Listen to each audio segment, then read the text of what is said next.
Singapore-Malaysia ties have moved to new heights with the inking of a high-speed rail bilateral agreement today that solidifies the commitment of both countries towards strengthening cooperation. The agreement paves the way for the rail network to commence by 31st December 2026, opening up opportunities along the route for people from both countries.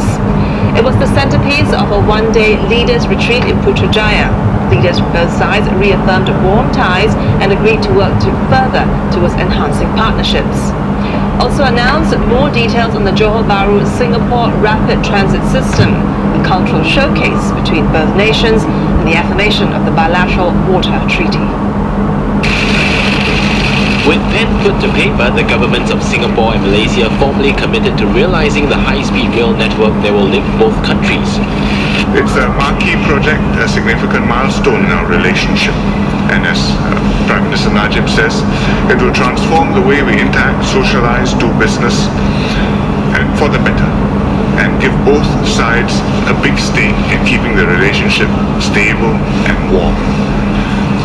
We believe that this high-speed rail project is commercially viable. I think that's key to it. Once it is commercially viable, then you will be able to get financing, long-term financing for this project. And we do not envisage problems in getting long-term financing. The signing marks a shift from the planning to implementation stages of the joint venture. Reaching Kuala Lumpur from Singapore in 90 minutes by train will take a step forward, with a tender to be awarded in early 2017 for a joint development partner to advise on operational, technical and procurement matters. Later in the year, another joint tender will be called for designing and building the rail system. I know there's a lot of interest from many constructors, people who build trains, people who operate trains, to participate in this project.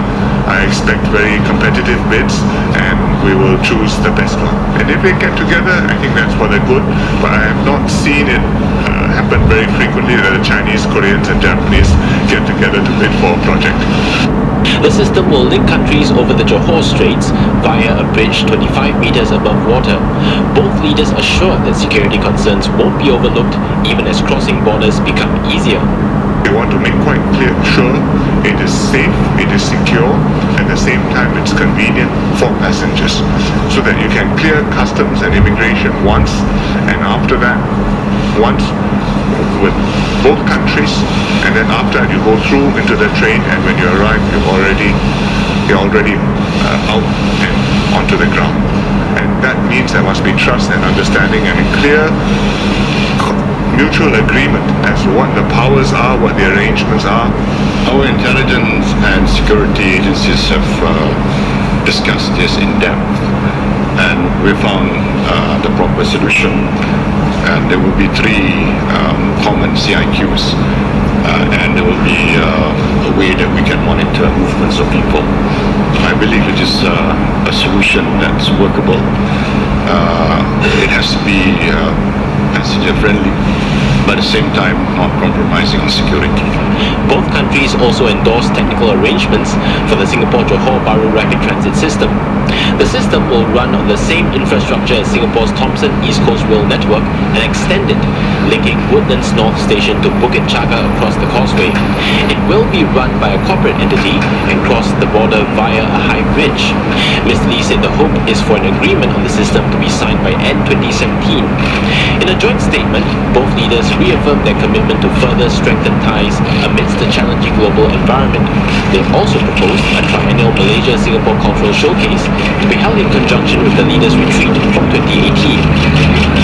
The joint ventures both sides have committed to are complex long-term undertakings. More details still need to be set in stone, subject to further negotiations between parties of both sides of the causeway.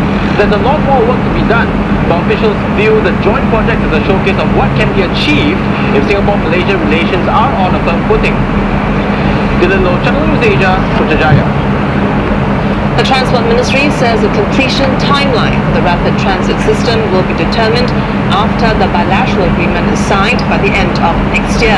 The project had originally been slated to be ready in 2018, but this was later pushed back to 2019.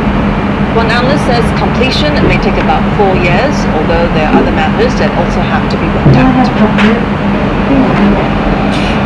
like this is a common scene at the Causeway, but Singapore and Malaysia are now working on a project that hope can address the problem and improve connectivity. The new rapid transit system is set to link the Woodlands North station of the new Thomson East Coast MRT line in Singapore to Bukit Chaga in Johor Bahru, Malaysia. Construction of the Thomson East Coast line is already underway, and the RTS will use the same systems to reap economies of scale. This includes signalling, communication, and rolling stock like trains. The distance is going to be quite short indeed, and if you don't use the same system, then the manager has to come up with something totally different system to build on connecting probably 2 or 3 kilometers of the passenger ride.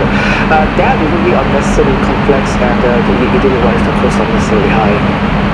Both sides have said the RTS link will be run by a corporate entity. Fares will be market-based and set by the operator and not be regulated by the government. But Dr. Park also pointed to some potential challenges. Right now, the biggest challenge for the commuters using public bus system going to Johor Bahru is that once you get off from the bus, your mobility within JB is kind of limited, and that's why so many people rather want to drive or rent a car to drive. The train system will have a very similar problem for those people cross the border by using public bus system. Then we have to see that how much of the human traffic to the JB is going to increase, and then that is where we have to look into very carefully whether this one actually makes a commercial sense. A ridership and commercial study is ongoing and is expected to be completed by next year. Also underway, phase 2 of a joint engineering study. The Transport Ministry says both sides have met frequently and hope to finalize the project's detailed design by 2017.